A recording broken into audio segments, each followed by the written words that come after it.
오늘은 창세기 37장 1절에서 11절에 있는 말씀을 가지고 요셉의 슬기로운 신앙생활이란 제목으로 같이 말씀 나눠보겠습니다. 오늘 본문 1절부터 11절까지인데요. 제가 봉독해 드리겠습니다. 야곱은 자기 아버지가 살던 가나안 땅에서 계속 살았다. 다음은 그의 가족에 대한 이야기이다. 17세의 소년 요셉은 자기 아버지의 첫 비라와 실바가 낳은 아들들과 함께 양을 치면서 형들의 잘못을 아버지에게 일일이 일러 바쳤다. 야곱은 노년에 요셉을 얻었으므로 다른 아들보다 그를 특별히 사랑하여 화려하게 장식한 긴 겉옷을 만들어 입혔다. 그러자 그의 형들은 아버지가 자기들보다 요셉을 더 사랑하는 것을 보고 그를 미워하여 그에게 말도 하지 않았다. 한 번은 요셉이 꿈을 꾸고 형들에게 그 꿈 이야기를 하자 그들은 그를 더욱 미워하였다. 요셉이 그들에게 내 꿈 이야기를 들어보십시오. 우리가 들에서 곡식단을 묶고 있는데 갑자기 내 단이 일어서고 형님들의 단은 내 단을 둘러서서 절하였습니다. 하자 형들이 그에게 내가 우리의 왕이 될 작정이냐? 내가 정말 우리를 지배하겠느냐? 하고 조소하며 그 꿈 이야기 때문에 그를 더욱 미워하였다.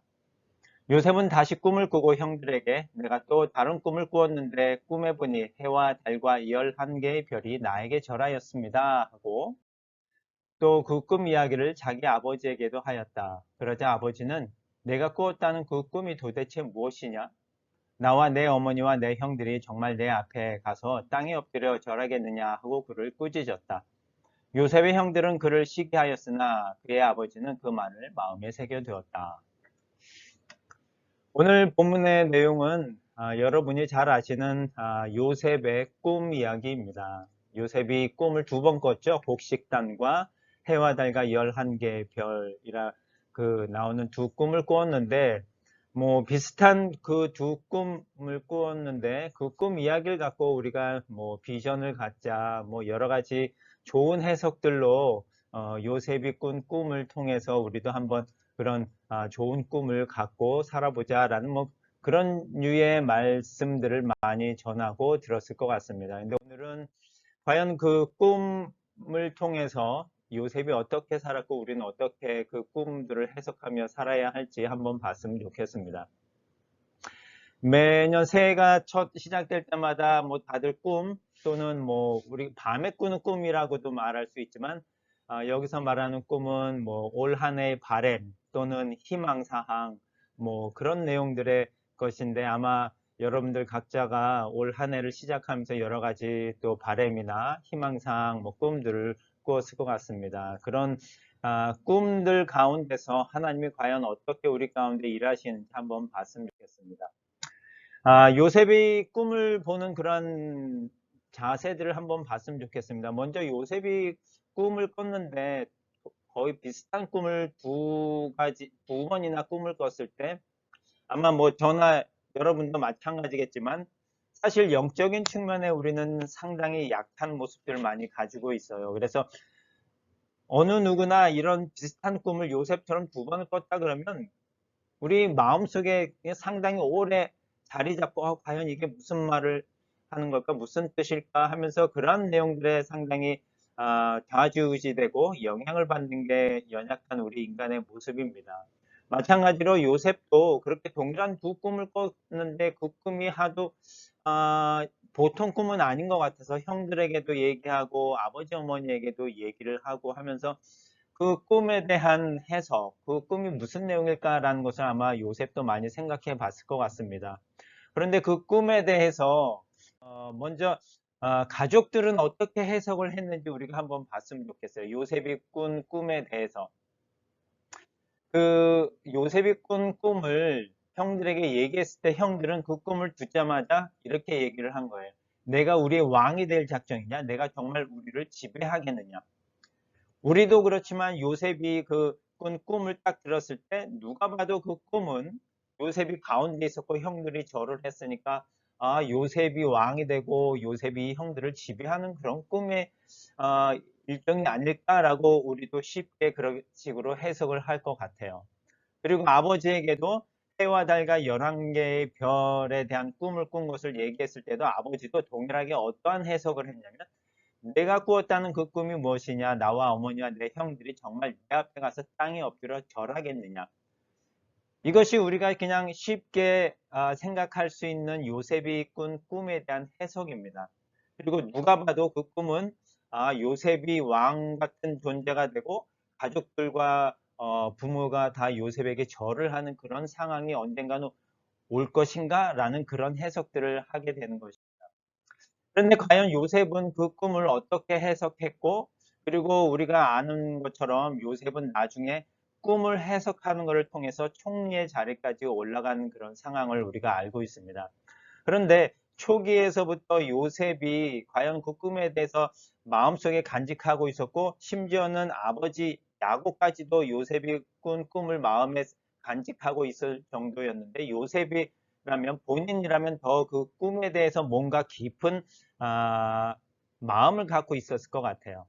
근데 초기에는 아마도 요셉도 형들이나 가족들이 해석한 것처럼 내가 왕 같은 존재가 되고 형들이 가족들이 다 나에게 절을 할 것인가 그런 날이 오느냐 라고 생각을 했을 것 같아요. 그런데 상황은 전혀 그렇지 않은 상황으로 흘러가고 있는 모습을 우리가 이제 나중에 그 성경 뒷부분에서 보면 알 수 있는데 요셉이 노예로 팔려갑니다. 그리고 더군다나 노예로 팔려갔다가 감옥에까지 갇히는 그런 신세가 됩니다.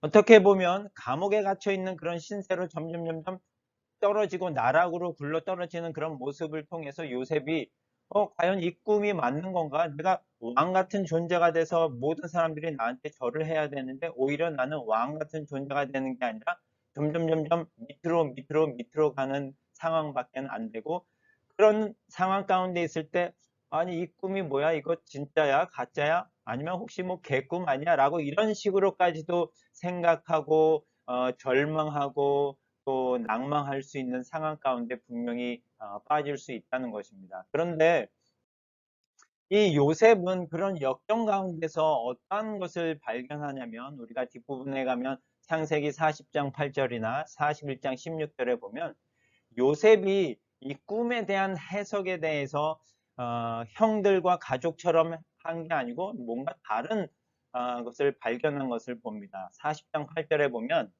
해몽은 하나님이 하시지 않습니까? 라고 하는 그런 고백을 우리가 볼 수 있습니다.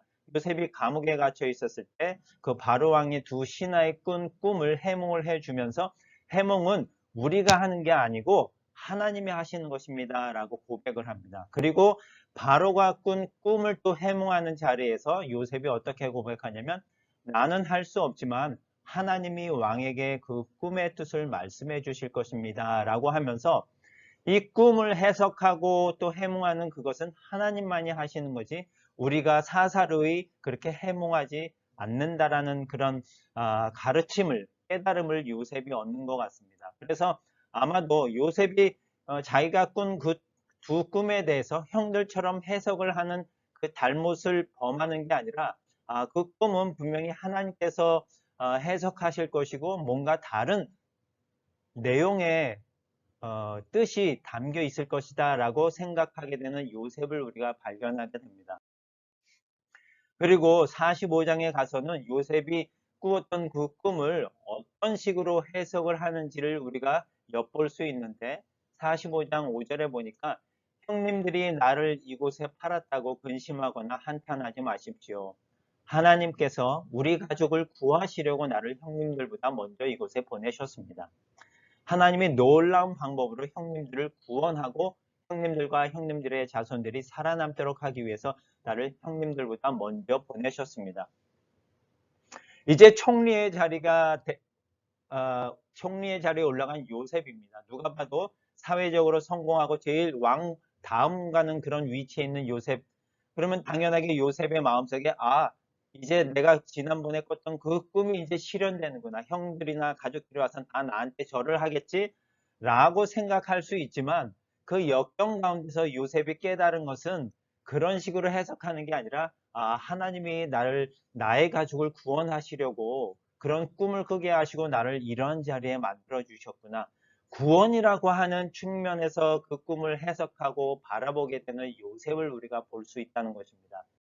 그리고 이 요셉을 우리가 예수님에 대해서 비유하는 그런 말씀들을 많이 들었을 텐데, 더 나아가서는 계시라고 하는 그런 측면에서는 요셉이 꾼 꿈을 우리가 어, 1차적으로는 총리가 된 요셉과 그에게 절하는 가족들, 그 가족들을 구원하게 되는 요셉의 모습을 우리가 그 꿈을 통해서 보게 되고, 더 나아가서는 왕이신 예수님과 그 예수님을 경배하는 우리들, 그리고 우리를 구원하시는 예수님의 모습을 이 요셉이 다 담고 있다라는 겁니다. 그래서 요셉을 통해서 우리가 장차 오실 그 예수님의 모습을 우리가 발견할 수 있고, 그래서 우리가 묵상하고 읽는 이 창세기의 말씀들을 통해서 하나님이 단순히 꿈을 꾸는 자 요셉을 우리에게 가르쳐 주려고 하나님이 그 창세기의 말씀을 기록한 것이 아니라, 장차 오실 예수님께서 어떻게 우리를 구원하실지를 요셉의 삶의 모습을 통해서 조금이나마 우리에게 보여주시고자 그 말씀을 기록하고 요셉의 이야기를 우리에게 해주고 있는 그런 모습입니다. 그렇게 해서 이런 삶의 모습 가운데서 요셉이 자기가 꾼 꿈을 해석해 나가고 하나님을 발견하고 구원의 하나님을 찾아가는 그런 가운데서 요셉의 그런 삶의 모습을 우리가 봤을 때 특이한 점은 하나님께서 요셉과 함께 하셨다라는 그런 점입니다. 누가 봐도 노예의 삶 가운데 있거나 감옥에 떨어져서 살아가는 그 인생을 봤을 때 진짜 열의 아홉 사람들은 다 절망하고 낭망하고, 아니 하나님이 어디 있어 하면서 하나님에게 오히려 반문하고 하나님에게 어떻게 보면 화를 낼 수 있는 그런 상태인데도 불구하고, 그 상태에서 하나님과 함께하고 하나님이 주어진 그 꿈에 대한 올바른 해석을 하면서 살아가는 요셉의 모습을 봅니다. 그런데 이런 요셉의 모습처럼 우리도 그런 요셉처럼 그 삶의 모습을 우리가 가져야 되지 않나 하는 생각을 해보면서 최근에 한 드라마를 보게 됐습니다.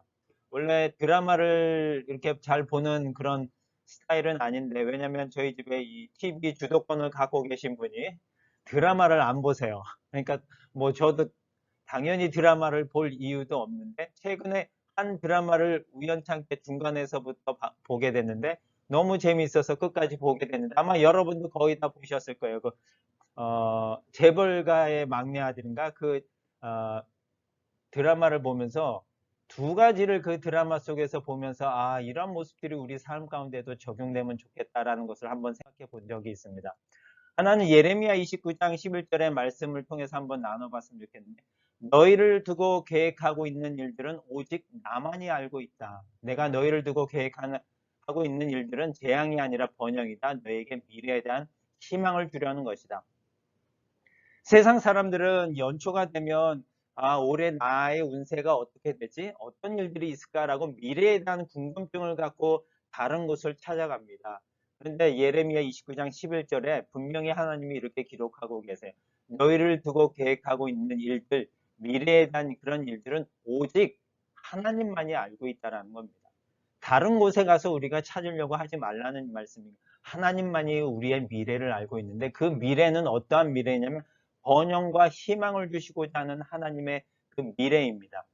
미래에 대한 답이 벌써 나와 있는 거거든요. 하나님께서는 우리에게 번영과 희망을 주시겠다라는 미래를 약속하시고 우리를 부르셨습니다. 그런데 이 드라마를 보면서 제가 재밌게 봤었던 이유는 바로 드라마의 주인공이 미래에 일어날 일을 벌써 겪었고 미래를 다 알고 있는 거예요. 그렇게 미래를 알고 있는 사람하고 다른 재벌가의 사람들하고 경기를 할 때 당연히 경기가 게임이 안 되는 거잖아요. 미래를 다 알고 있는 이 사람이니까.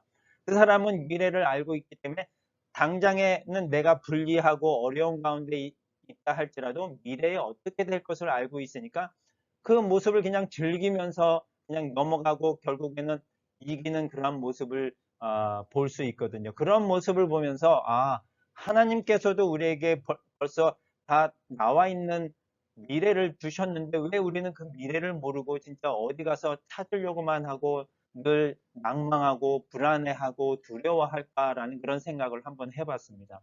예레미야 29장 11절의 말씀이 하나님이 우리에게 진짜 이런 확실하게 보장된 그 미래를 주시는데 이 미래는 세상적으로 말하는 그런 뭐 성공과 번영과 사회적인 위치에 높은 위치에 올라가는 그런 미래가 아니라 하나님 나라에 들어가서 하나님의 자녀로서 하나님의 자녀답게 살아갈 수 있다는 그런 미래입니다. 요한복음 1장 12절에 여러분도 잘 아시는 말씀인데 자기를 영접하고 믿는 사람들에게는 하나님의 자녀가 되는 특권을 주셨다고 합니다. 이 말씀이 엄청난 의미가 있는 말씀인데 그냥 요절처럼 암송처럼 외우다 보니까 별 의미 없이 우리가 되새기곤 합니다. 그런데 그 드라마 가운데서 엄청난 얘기를 한 대사가 딱 이 말씀하고 연결이 되는 거예요. 여러분도 아마 그 상황을 아실 것 같은데 그 이실장이라고 하는 사람이 선대 회장을 모셨던 이실장이라는 사람이 회장님이 죽고 나서 그 그룹을 세워왔던 그 이실장도 뭔가 얻고 싶은 것이 있는 거예요. 그래서 그 재벌가의 손자 되는 그 성준이라고 하는 그 손자하고 딜을 하게 되는데 그 성준이라고 하는 그 재벌가의 손자가 이 실장한테 하는 말이 있는데 그 말이 뭐라고 했냐면 그럼 다시 태어나든가. 혹시 기억하세요? 그 말? 다시 태어나든가. 재벌가의 3세로 내가 태어났기 때문에 이런 위치에 나는 있는 겁니다. 당신은 아무리 열심히 일하고 노력을 해도 그것을 얻을 수가 없어요. 그렇게 부러우면요, 다시 태어나세요. 라고 조롱하듯이 하는 그 말인데, 이 말씀이 바로 지금 요한복음 1장 12절에 하는 말씀하고 똑같은 거거든요. 하나님의 자녀가 되는 특권은요, 우리가 어떻게 얻었냐면요, 하나님 안에서 다시 태어남으로, 거듭남으로 얻은 그런 특권입니다. 어느 누구도 이 특권을 돈으로 살 수도 없고 능력으로 살 수도 없는 특권입니다. 하나님 안에서 우리가 얻은 이 특권으로 인해서 우리는 어떠한 유산을 물려받았냐면요, 하나님의 나라를 물려받았습니다. 재벌가의 2세나 3세는 그 재벌가에서 태어난 특권을 통해서 회사라고 하는 뭐 지분을 얻는 특권을 얻었을지 모르지만 우리는 하나님 안에서 다시 거듭나는 그 태어나는 것을 통해서 하나님의 자녀가 되는 특권을 얻었고 하나님의 나라라고 하는 그 나라를 얻는 유산을 얻는 특권을 얻었습니다. 우리에게 보장된 그 하나님의 미래를 가르쳐 주셨고 이런 특권을 갖고 살아가는 저와 여러분이 된다면 요셉이 그 어려운 가운데서도 꿈을 잃지 않고 하나님이 보여주신 그 미래를 잃지 않고 살아간 것처럼 우리도 동일하게 그런 마음으로 살아갈 수 있을 것 같습니다. 오늘 이제 2023년을 이제 한 주 시작하고 또 매일매일 새로운 하루를 시작하는 우리들에게 하나님께서 이러한 마음으로 살아가라고 하는 마음을 주신 것처럼 또 희망을 갖고 미래에 대한 그 특권을 늘 기억하면서 살아가는 저와 여러분이 되었으면 좋겠습니다. 기도하시겠습니다.